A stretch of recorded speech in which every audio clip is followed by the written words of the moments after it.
ಪಕ್ಷಿ ಮತ್ತು ಬೇಟೆಗಾರ. ಒಂದು ಹಸಿರಾಗಿರುವ ಅರಣ್ಯದಲ್ಲಿ ಸಾಕಷ್ಟು ಹಕ್ಕಿಗಳು ಸಂತೋಷವಾಗಿ ವಾಸಿಸುತ್ತಿದ್ದವು.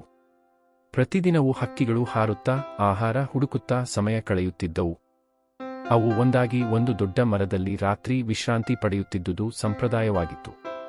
ಒಂದು ದಿನ ಒಂದು ಬೇಟೆಗಾರನು ಬಂದು ಆ ಮರದ ಕೆಳಗೆ ಬಲೆಯನ್ನು ಹಾಸಿದನು, ಅದರ ಮೇಲೆ ಧಾನ್ಯಗಳನ್ನು ಚೆಲ್ಲಿದನು.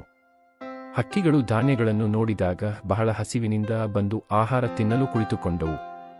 ಆ ಕ್ಷಣಕ್ಕೆ ಬಲೆ ಬಿದ್ದಿತು. ಎಲ್ಲ ಹಕ್ಕಿಗಳು ಸಹ ಅಸಹಾಯಕರಾಗಿ ಬಲೆಗೆ ಸಿಕ್ಕಿಬಿದ್ದರು.